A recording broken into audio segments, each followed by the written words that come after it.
Olá, estamos aqui para mais uma entrevista para o nosso canal do Conjuve. Gostaríamos de agradecer a todos que assistiram às nossas duas primeiras entrevistas e para quem ainda não assistiu, é só clicar aqui no link embaixo e assistir aos dois primeiros vídeos. Hoje estamos aqui para uma entrevista com o prefeito Antônio Silva. Prefeito Antônio Silva, muito obrigada por nos receber. Prazer receber-vos aqui. O Conselho da Juventude é sempre uma presença grata aqui no gabinete, podem estar certos disso. Prefeito, a gente levantou alguns temas relevantes para a juventude, como também relevantes para toda a sociedade em geral vargiense. A gente ressalta mais uma vez para os jovens que estiveram na conferência, aqui a gente passou nas escolas, que o prefeito está nos escutando, que o grande questionamento da juventude era esse. Será que o prefeito vai escutar as reivindicações da prefeitura, dos jovens? Será que o prefeito vai escutar aquilo que a gente está pedindo, a gente está clamando? Então, assim, o Conselho de Juventude vem mais uma vez mostrar que sim, o prefeito está aberto, o prefeito está nos ouvindo e a gente vai fazer algumas perguntas. Claro, se depois dessa entrevista alguém tiver mais algum questionamento, alguma pergunta, mande para a gente, que a gente terá todo o cuidado de trazer o prefeito para ele responder também, como sempre nos atendeu. Então, prefeito, nos últimos anos, a juventude tem consolidado como peça-chave de qualquer administração, de qualquer sociedade. A juventude tem se desenvolvido cada vez mais. E sabemos que um governo que se preocupa com a juventude, se preocupa também com o futuro do município. Eu sei que em Varginha não é diferente. De acordo com os dados constantes do Observatório de Juventude de Minas Gerais, Varginha possui a maior população jovem em relação às 3 maiores cidades do sul de Minas. Somos 35,06% de toda a população vargiense. E a nossa condição juvenil é extremamente diversa. Dessa forma, portanto, diversas demandas de juventude aqui em Varginha, problemas, necessidades específicas dos jovens. Então, eu gostaria que o senhor nos dissesse o que o seu governo tem feito para atender essas demandas varginhas. O que até agora no seu mandato, nessa atual gestão, o senhor tem feito para atender as demandas da juventude vargiense? Bom, é preciso que a gente faça aí uma distinção importante, que existem já políticas públicas próprias do município, dirigidas a toda a sociedade, e naturalmente essas políticas públicas envolvem também os jovens. Veja bem, a questão da educação. Nós temos hoje milhares de estudantes, tanto no ensino fundamental como no ensino médio, e a participação do município é muito importante, seja não só na manutenção das escolas, como também na merenda escolar, a questão do transporte escolar, tanto urbano como rural. A prefeitura gasta hoje aí cerca de 5 milhões de reais por ano no transporte dos estudantes da zona rural. Na questão da saúde, nós temos programas específicos para a juventude, mas que também são extensivos a toda a sociedade, a todas as pessoas que procuram as unidades de saúde. Nós temos as questões, por exemplo, na questão antidrogas, nós temos os CAPs, hoje temos o CAPS-AB, que é específico para atender a pessoas com problemas na dependência de drogas. Temos hoje a questão do lazer, onde as atividades da nossa Fundação Cultural, as atividades da CEMEL, da Secretaria de Turismo, como a Quinta da Boa Música e outros eventos que acontecem, os torneios, os programas da CEMEL, que são muito amplos. Hoje nós participamos de torneios quase que no Brasil todo. Então, são diversas participações. O ano passado nós tivemos aqui o Minas Olímpica, que é uma atividade de alcance estadual. Eu acho que todas essas atividades, seja na área de esportes, na área de lazer, na área de saúde, na área de educação, na área de segurança pública, na área de transporte, elas têm a ver com a juventude. Por quê? Elas estão dentro das próprias políticas públicas que o município desenvolve para a sociedade como um todo. Agora, particularmente, eu quero reafirmar aqui, podem acontecer reivindicações específicas, que muitas vezes fogem até do nosso próprio conhecimento, mas eu quero reafirmar a minha postura de estar solidário com a juventude, porque eu acredito e aposto na juventude. A prefeitura não está fazendo nada para a juventude. Aí você começa a olhar, mas peraí, o esporte que nós temos, as escolinhas na CEMEL, os torneios que a gente participa e patrocina e ficam caros, a questão da saúde, a disponibilidade de UPA, a disponibilidade dos programas de saúde da família, eles englobam todos, eles não englobam só os idosos. Existe um programa de juventude, então? Ele está implícito nos próprios programas. Agora, é claro que, de repente, através do Conselho, nós vamos ter a possibilidade de criar programas que o Conselho entender, não, esse não atende. Então vamos atendê-lo especificamente. Essa é a minha dúvida quando você trouxe as propostas, muitas coisas elas já são implicitamente atendidas. Por exemplo, uma que eu tenho certeza que o Cefet não tinha o transporte escolar gratuito. Nós estendemos até ele, embora não fosse uma obrigação do município. Mas como ali era ensino médio, eu fiz uma analogia de que precisava atender especificamente também o Cefet. Incluímos ele no transporte escolar urbano. Hoje, no escolar rural, é que eu falei, nós gastamos aí em torno de 4, 5 milhões ano, só para transportar alunos da zona rural, que são jovens, todos são jovens. Nós conseguimos manter aqui o polo da Universidade Aberta do Brasil. Uma coisa importante que eu não disse aqui, que é o Centro de Desenvolvimento da Criança e do Adolescente. Nós temos uma instituição aqui que se chama CDCA, que é o Centro de Desenvolvimento da Criança e do Adolescente. Esse centro é que controla os PROPACs. Os PROPACs hoje, nós atendemos ali uma juventude primeiro aqueles que estão matriculados em escola, fazem um período no PROPAC, como se completasse a sua educação integral. E um outro grupo de jovens, hoje nós temos mais de 200 jovens no PROPAC. Esse outro grupo de jovens, eles fazem uma atividade profissionalizante. Então são cursos profissionalizantes de marcenaria, curso de informática, uma série de atividades artísticas, culturais que são feitas no PROPAC, que acho até merece uma visita de vocês lá, viu? É muito importante conhecer. E ali, muitos jovens hoje, eles são encaminhados para o mercado de trabalho. Então nós temos aqui na prefeitura diversos jovens que fazem estágio profissional, nós damos o Vale Transporte para eles têm uma bolsa para fazer esse trabalho, tem uma série de jovens que trabalham hoje no fórum, trabalham na Polícia Civil, então, e em várias empresas que eles estão espalhados por aí, encaminhados por esse serviço. Inclusive, tivemos uma iniciativa muito feliz, que lá no Padre Vitor tinha uma unidade lá do Marista. Marista Social. Marista Social. Florescer. E eles, por uma questão de política da entidade, eles resolveram extinguir essas unidades. Eles pararam com elas. No Brasil, porque eles deixaram de ser entidade filantrópica. Então, o ônus da Previdência Social que tributaria o Marista em si, eles falaram que não tinham mais recursos. Aí eu não deixei fechar e montamos um PROPAC lá. Então temos uma continuidade ao trabalho deles e até fortalecemos e dinamizamos. Então eu acho que todas essas atividades, elas realmente são voltadas para a juventude. Mas volto a repetir, nós continuamos aqui abertos às propostas que não estejam contempladas por esse leque amplo de políticas públicas que o município tem para toda a sociedade e nas quais estão incluídos, logicamente, os jovens. Um dos questionamentos que a gente recebe com maior frequência lá no conjunto, tanto nas redes sociais ou no próprio conselho, é com relação à política sobre drogas. O senhor mencionou de maneira específica a atuação do CAPS-AD. Isso. Qual é a política? Uma das maiores preocupações é porque esse consumo de drogas, principalmente pela população jovem, tem aumentado de maneira muito grande. Quais são as políticas sobre drogas hoje em dia? As políticas hoje que nós temos, que estão, vamos dizer, dentro das possibilidades e das competências do município, seriam exatamente todos os investimentos que fazemos na área de esportes, nas escolinhas da CEMEL, no PROPAC, para procurar tirar o jovem das ruas, porque a ociosidade, inegavelmente, é a mãe de todos os vícios, e o que estamos partindo agora para uma política efetiva de escola em tempo integral. Isso já é uma política até de governo, principalmente do governo do Estado, em termos das escolas em tempo integral.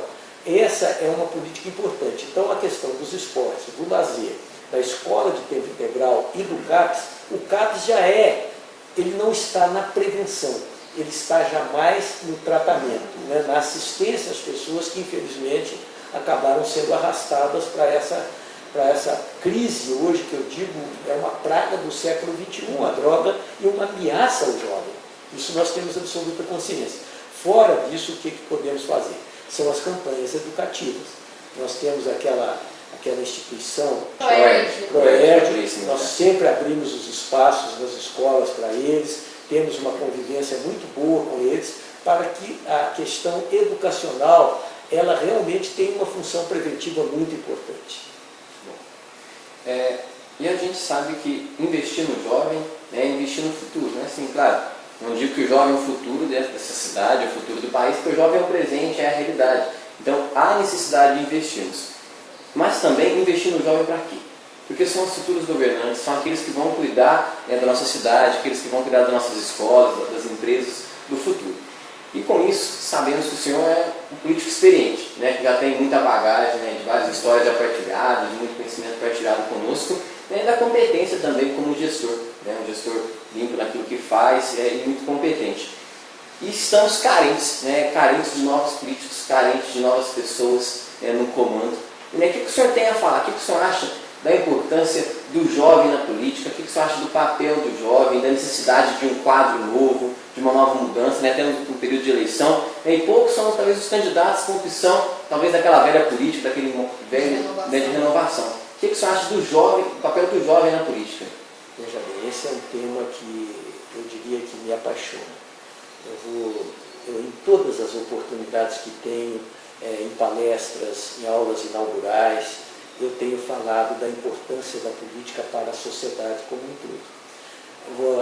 É um raciocínio muito simples. Nós não podemos, numa sociedade, viver sem política.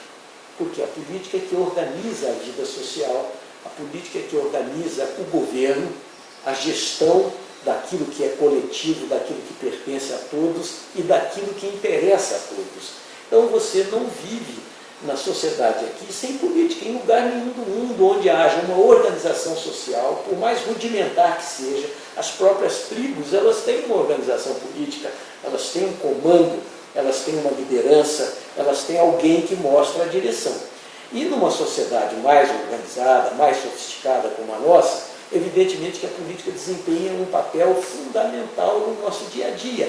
Olha, tudo que você mexe hoje, tudo que você empreende, ou a sua vida, em resumo, a sua vida social está intimamente atrelada à atividade política.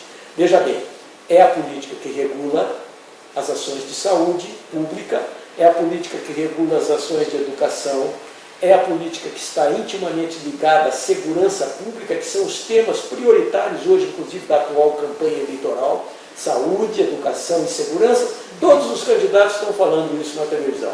É a política que está ligada à economia, é a política externa do país, o relacionamento do país com outros países no concerto das nações, é a política que regulamenta isso, é a questão do transporte, a questão da energia.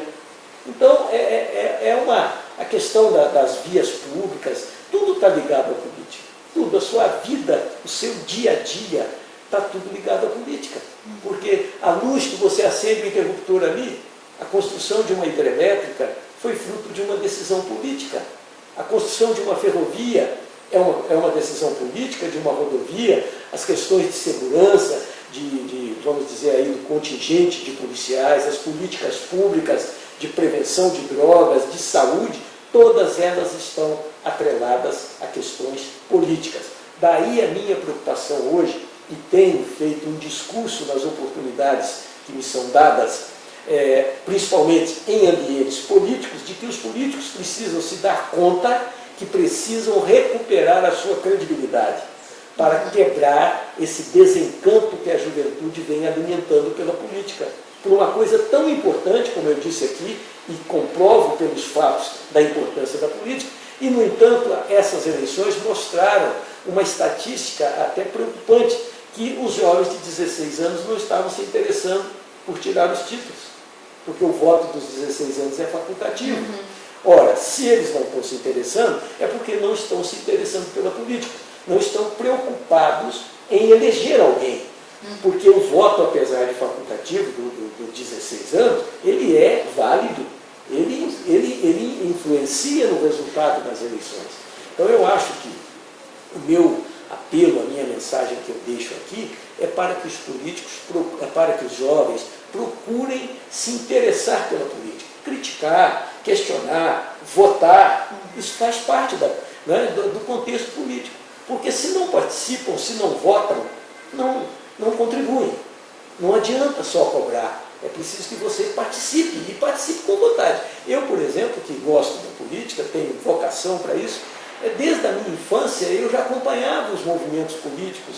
O meu pai gostava de política, meus parentes eram políticos, participavam de eleições, morei numa cidade que era eminentemente política. Lá essa cidade fez 3 governadores, na história de Minas Gerais, 3 governadores saíram de lá, de Minas Gerais. Então era uma cidade que a política fervia, e eu lá passei a minha adolescência estudando nessa cidade. Eu gostava demais de política. Sempre me interessei pelas questões políticas, sempre fui militante, questionador, debatedor, né, questionando candidatos. Nunca votei secreto, os meus votos sempre foram abertos, todo mundo sabe em quem eu vou votar.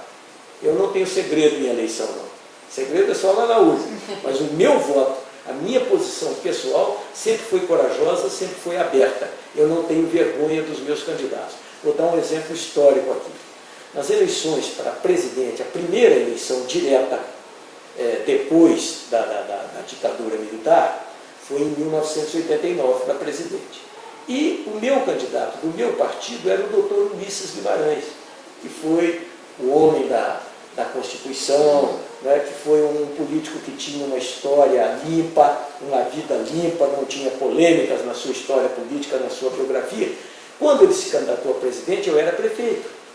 E ele tinha 3% na pesquisa. E eu o apoiei até o final e votei nele. Porque eu não voto só no candidato vitorioso. Eu não sou aquele que vota em quem vai ganhar. Eu voto em quem a minha consciência diz ou me convence que aquele é o melhor candidato.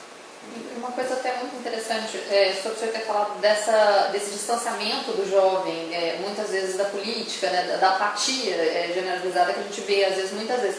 É uma coisa importante a gente frisar que o Conjuve, de maneira específica, ele é uma entidade de políticas públicas para a juventude. Exatamente. Então, que simplesmente se distanciar da política, porque não tem como a gente fugir da política. Então, a única maneira de tornar ela uma coisa válida e de tirar essa imagem de que não existe mais o que seja feito para renovação da política é entrar nesse mundo. Essa concepção de que não podemos melhorar, eu também entendo que é uma concepção equivocada. Porque se nós não melhorarmos, nós cidadãos, não falo isso como prefeito, falo como cidadão, está nas nossas mãos. Somos nós que vamos eleger, somos nós que vamos cobrar uma reforma política. As manifestações vieram, mas elas não tinham um alvo definido. Por que não fazê-las para exatamente uma mobilização nacional para que haja uma reforma política profunda, uma reforma constitucional para valer? Não é verdade? Isso sim. Agora, o regime representativo, ele é importante. Hoje há uma discussão se devemos ter um regime representativo ou uma democracia popular. Eu acho que o regime representativo ainda é melhor. Nós precisamos ter cuidado na eleição dos representantes. E precisamos ter normas também aperfeiçoadas, que melhorem, que deem ao eleitor uma possibilidade maior dele escolher bem.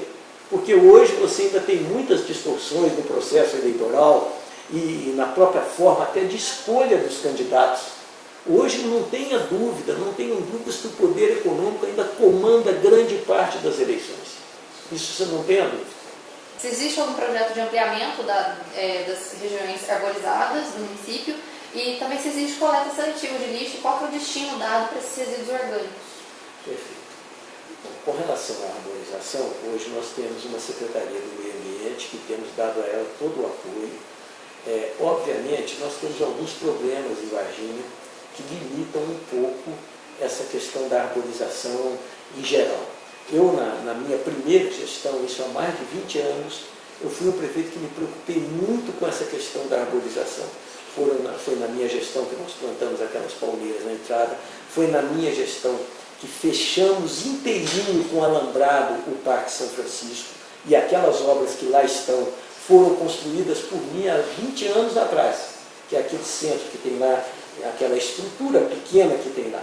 E agora nós estamos com um projeto lá para o Parque São Francisco muito ambicioso, de transformá-lo numa unidade de conservação até a nível de Estado.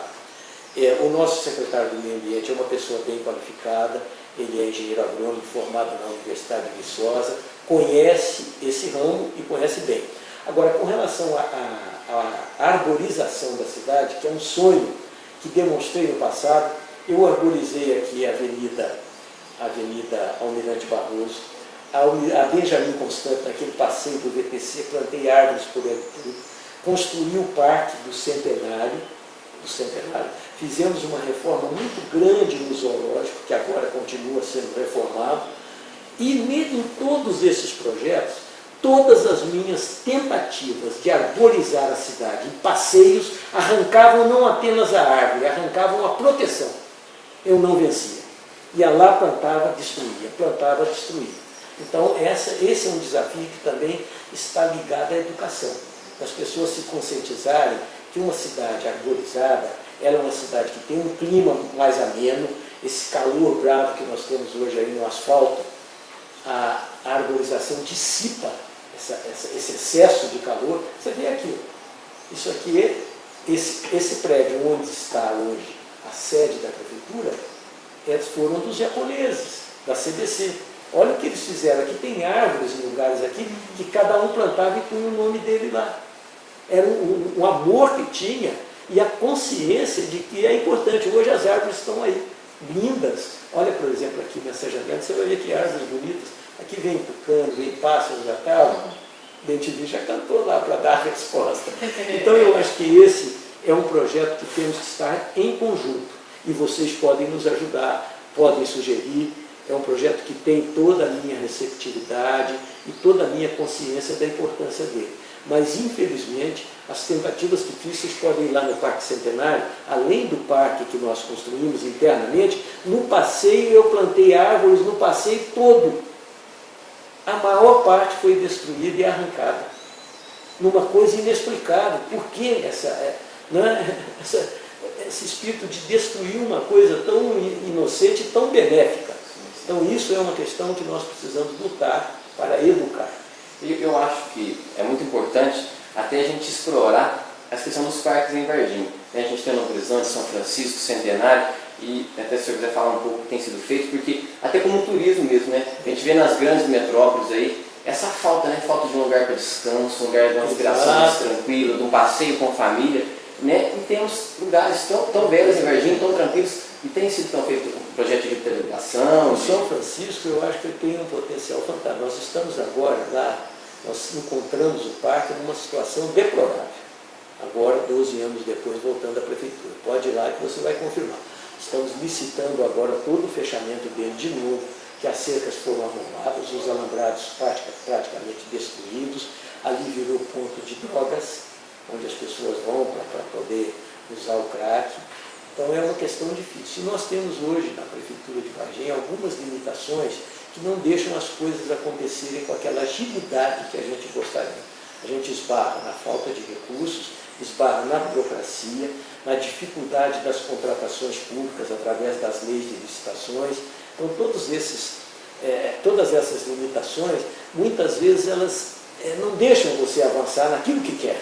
E com relação à coleta seletiva de lixo, existe uma destinação para esses resíduos orgânicos? Existe algum projeto para o aumento das lixeiras nas ruas do município? Porque também o pessoal tem... eu acho que até voltam também esse tempo das lixeiras na cidade, por questão de educação. A gente vê quantas lixeiras talvez foram colocadas, aquelas vermelhinhas nos postes, e quantas queimadas, destruídas, né? Até agora tem essas... As de metal, então, o que tem sido feito nessa questão também? Ótimo, essa eu acho que é uma pergunta muito importante. Como vamos primeiro ao lixo? Tem a coleta seletiva e tem a destinação dos resíduos de origem orgânica. Logo que assumi o meu mandato no início do ano passado, em 2013, nós nos preocupamos com essa questão, porque o nosso aterro, onde hoje é depositado o lixo, é um aterro controlado, onde o lixo é depositado e depois ele é coberto com terra. Ele já está chegando à exaustão. Chegando no final da sua vida útil, onde não terá mais condições de usá-lo. E na administração passada, durante vários anos, foi-se cogitado de se fazer um aterro sanitário. Essa obra foi feita, mas não operacionalizou, ela ficou parada, foi destruída por vândalos, teve parte de equipamentos lá, a própria construção danificada, roubo de telhas, roubo de blocos. Então, praticamente tiveram que fazer de novo. Isso ainda na gestão passada. Parece que aquilo lá se arrastou por 6 ou 8 anos, quando compraram aquela área lá perto da Fazenda das Posses. Então, aí tornaram a reformar, a coisa não vingou, não foi à frente. Finalmente surgiu a possibilidade da Copasa, que é uma empresa do governo do Estado, assumir o aterro sanitário. Mas para isso nós precisávamos de ter uma autorização legislativa, precisava de lei. E na gestão passada ainda eles mandaram esse projeto para a Câmara para pedir a elaboração, a aprovação de uma lei que autorizasse o município a ceder a administração do aterro sanitário para a Copasa. Não foi, a lei não passou. Quando eu assumi no começo de 2013, mandei para a Câmara a lei. Essa lei ficou na Câmara 9 meses para ser finalmente aprovada. Um parto. É um parto. Depois que aprovou a lei, que permitiu que o município passasse para a Copasa a administração do aterro sanitário, que é uma empresa muito bem estruturada, uma empresa que, olha, vou resumir, uma empresa que cuida da água, não sabe cuidar do lixo, não precisa nem falar. A água exige muito mais tecnologia, muito mais know-how, muito mais responsabilidade. Se houver um erro no tratamento da água, pode-se ter uma catástrofe, uma tragédia. Então a Copasa está aí há 30 anos e o custo que nós apuramos do trabalho, que ela não vai prestar de graça, ela é uma empresa estatal, o custo dela era o mais barato entre todas. E além do mais, por ser uma empresa do governo, nós não precisaríamos licitar e correr o risco de contratar um aventureiro que ganha a licitação e depois não dá conta. Nós estamos com vários exemplos aí de empresas que vencem licitações e não dão continuidade e abandonam as obras. Olha aí o Memorial do ET. 8 anos. 3 empresas começaram a parar, Melãozinho, 12 anos. Então, isso é muito problemático aqui. E a Copasa, nós não teríamos esse problema, além de ter o preço mais barato, é uma empresa que, se der problema, eu vou ao governador. Porque ela é uma empresa oficial, uma empresa é como um Banco do Brasil, é como uma Caixa Econômica Federal. Então, é uma empresa que você tem tranquilidade, ela nos dá confiabilidade. Finalmente foi aprovada essa lei. Mas depois da lei aprovada para implementar o aterro sanitário, nós dependemos ainda do plano de saneamento que estamos terminando agora, que deveria até já ter terminado em agosto, mas são percalços, são imprevisões que acontecem que você não tem o controle. Mas agora em setembro, nesse mês que estamos iniciando hoje, nós teremos o plano de saneamento e aí o contrato para a Copasa começar a operar o aterro sanitário. E dentro desse esquema do aterro sanitário, nós vamos implantar paralelamente a coleta seletiva de lixo, com prestígio àqueles que fazem os catadores. Nós não vamos deixar de dar todo o apoio a eles, porque é uma questão social, eles vivem daquilo, e nós queremos dar assim um incentivo maior e um apoio maior aos catadores. Prefeito, uma grande dúvida dos jovens, e talvez da grande sociedade, até para a gente poder cobrar melhor, qual que é a função do prefeito, qual que é a função do vereador. A gente até perguntou já para o Leonardo Ciassi, falando já com outros vereadores, mas queria que o senhor falasse para a gente ter uma real noção, até resumidamente também, qual que é o papel do prefeito de fato na cidade. Veja bem, na nossa democracia, nós temos aquela questão dos 3 poderes. Nós temos o poder executivo, o poder legislativo e o poder judiciário. A nível do município, você tem apenas o poder legislativo e o poder executivo. O poder judiciário não está na esfera de competência do município pela Constituição. O judiciário que temos aqui é do Estado e federal. A Justiça Federal e a Justiça Estadual e a Justiça do Trabalho, que também é uma Justiça Federal.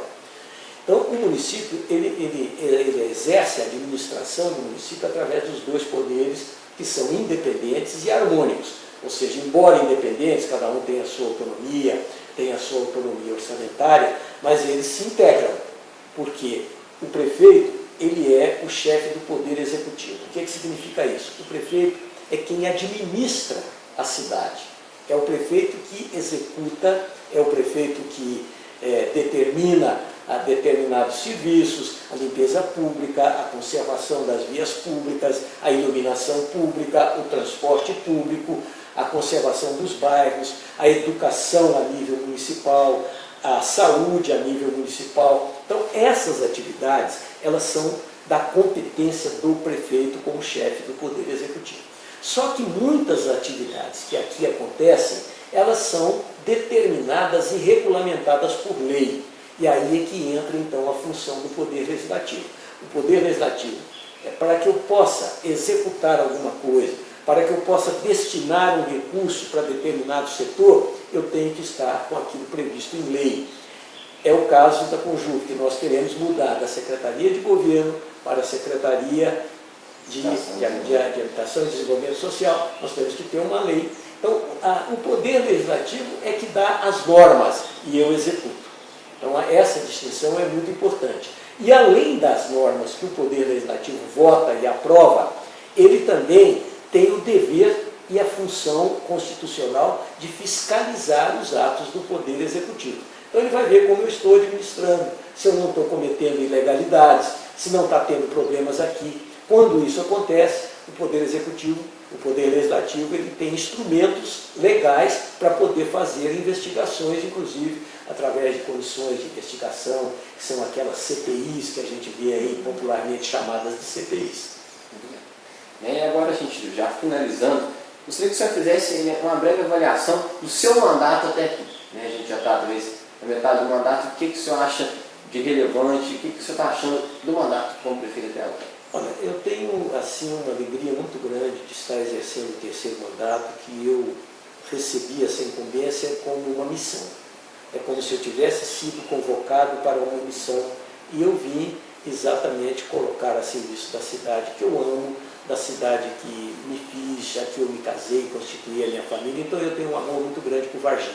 E me senti no dever de não fugir a essa convocação, porque entendi que a experiência que Deus me privilegiou de ter adquirido ao longo de tantos anos em várias atividades, não apenas na área pública, mas também na área empresarial, na advocacia, eu acho que tinha o dever de colocar tudo isso em favor da minha cidade.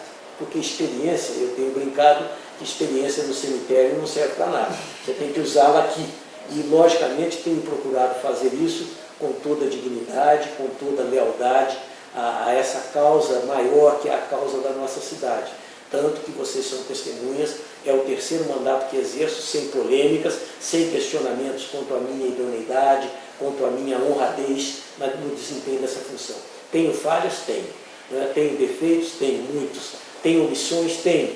Mas a prefeitura é muito grande. E ao assumir a prefeitura dessa feita, nós encontramos grandes dificuldades. Encontramos uma dívida muito grande, encontramos problemas estruturais na cidade, problemas na questão de frota, na questão do estado em que se encontrava a cidade, toda esburacada, matagal para todo lado, a nossa equipe com problemas. Então esses problemas, ao longo do primeiro ano, nós enfrentamos, fomos vencendo dentro daquilo que pudemos, já realizamos muitas melhorias, mas como a cidade é muito grande, não dá para mostrar tudo, até porque até agora nós não fizemos publicidade, nós não tínhamos sequer uma agência de publicidade, até por uma questão de economia. Acabamos de contratá-la, agora nós vamos, o nosso primeiro trabalho com a nossa agência de publicidade é exatamente fazer uma prestação de contas ao município. O que eu quero dizer, Gabriel, é que nessa prestação de contas aqui, tão sintética para vocês, tão resumida, é que eu estou muito otimista, acho que coisas muito, muito boas vão acontecer aqui na nossa cidade. Nós estamos hoje construindo 8 escolas, entre escolas e creches. Nós tivemos a ousadia de implantar as mudanças do trânsito, fizemos o recapeamento das avenidas principais, onde ocorreram essas mudanças. Estamos agora, a CEMIG está iniciando um trabalho de trocar 4.800 pontos de luz, porque Varginha nos últimos 12 anos não investiu na iluminação pública. Então nós vamos não apenas modernizar a nossa iluminação, como racionalizar os gastos com a iluminação pública. É uma obra importantíssima. Fizemos aquela obra lá no bairro Santa Maria do Ribeirão, tiramos ali 2.000 metros cúbicos de assoreamento do Ribeirão, de terra, lixo e mato, num risco enorme de inundar aquilo tudo lá quando desce uma chuva forte. Foram 550 caminhões que nós tiramos ali, desassoreamos o Ribeirão e continuando aquelas obras. fizemos toda a proteção com guarda-corpo ali, com corrimãos em torno do Ribeirão, alargamos o passeio, porque muita gente caminha ali. Estamos fazendo a mesma coisa agora, falando que a política pública abrange a juventude, estamos fazendo a mesma coisa agora aqui nessa Praça da Semig. Como muita gente usa ali a Praça da Semig para caminhar, estamos construindo ali um centro esportivo ali, com academia de rua, com banheiros para dar conforto ao pessoal. Então temos uma obra muito grande. Conseguimos do governo do Estado a garantia da construção do centro de convenções. Será um investimento de 40 milhões de reais, numa área construída de 25 mil metros quadrados, num terreno de 50 mil metros quadrados. Esse centro de convenções vai alavancar o turismo de negócios na nossa cidade, porque muitos eventos regionais serão realizados nele. Ao lado dele já tem um projeto de um empreendimento hoteleiro de 250 apartamentos. Conseguimos intermediar toda a negociação para a mudança do local do shopping, que agora vai ficar num local majestoso, privilegiado, quase que no centro da cidade de Varginha, sem prejudicar o centro, porque ali os acessos serão fáceis pela Avenida do Contorno, que é uma rodovia BR. Então nós temos muitas perspectivas animadoras. A duplicação daquele resto da Avenida do Contorno ali está prometido pelo governo. Eu acredito que tão logo terminadas as eleições a gente consiga fazer isso. Na opinião do senhor, qual seria a avaliação da nossa gestão do Conjuve até agora? Olha, eu tenho realmente um relacionamento muito bom com o presidente, com o Gabriel e com todos vocês. O que eu tenho observado é que é uma inovação importante, porque até então não tínhamos ela em atividade com a dinâmica que tem hoje, e eu acho que é muito importante o Conjuve, porque o relacionamento dele com o poder municipal, o Gabriel sabe, possamos, mesmo que não tenhamos avançado em algumas coisas que vocês podem entender que não, mas ele é testemunha do que vou dizer. As portas aqui do gabinete sempre estiveram abertas. Em nenhum momento eu neguei uma audiência, uma possibilidade de recebê-los da maneira mais rápida possível, com toda a prioridade aqui, e vai continuar assim até o final do meu mandato. O que eu quero é me redimir perante vocês de alguma coisa que eu não pude atender, que não pude ainda realizar, mas que estou disposto a fazê-lo, desde que seja uma causa legítima, que esteja dentro dos interesses da coletividade. Nós estamos aqui para atender. Nós gostaríamos de agradecer a participação do senhor nessa nossa série de entrevistas e gostaríamos também de agradecer a todos que estão assistindo em nosso canal. Lembrando que vocês podem nos mandar sugestões de pauta e também dizer com quem vocês querem que seja a nossa próxima entrevista. E para finalizar, então, deixa uma mensagem para toda a juventude de Varginha que está nos assistindo na TV Conjuve. Olha, a minha palavra para a juventude é uma palavra de compromisso, é uma palavra de respeito e uma palavra, acima de tudo, de crença. Eu acredito na juventude brasileira. Eu tenho o privilégio de ter convivido com 5 gerações, por incrível que pareça. E vou contar nos dedos. Eu convivi com a geração dos meus avós, com a geração dos meus pais, com a minha própria geração, da minha juventude, dos Beatles, dos Rolling Stones, que foi a minha geração. Convivi com a geração dos meus filhos e com a geração agora dos meus netos. E na geração dos meus filhos eu tenho ainda uma filha adolescente de 18 anos e tenho netos de 12 a 18 anos. Então conheço assim as aflições e as expectativas da juventude. E o que eu puder fazer, eu gostaria muito que vocês me ajudassem, porque eu quero fazer pela juventude, porque tenho um compromisso com ela. Nosso muito obrigado. Acesse nosso canal e compartilhe esse vídeo. Obrigado, prefeito. Obrigado, Gabriel. Obrigado. Muito obrigado. Fiquei muito feliz de estar aqui com vocês.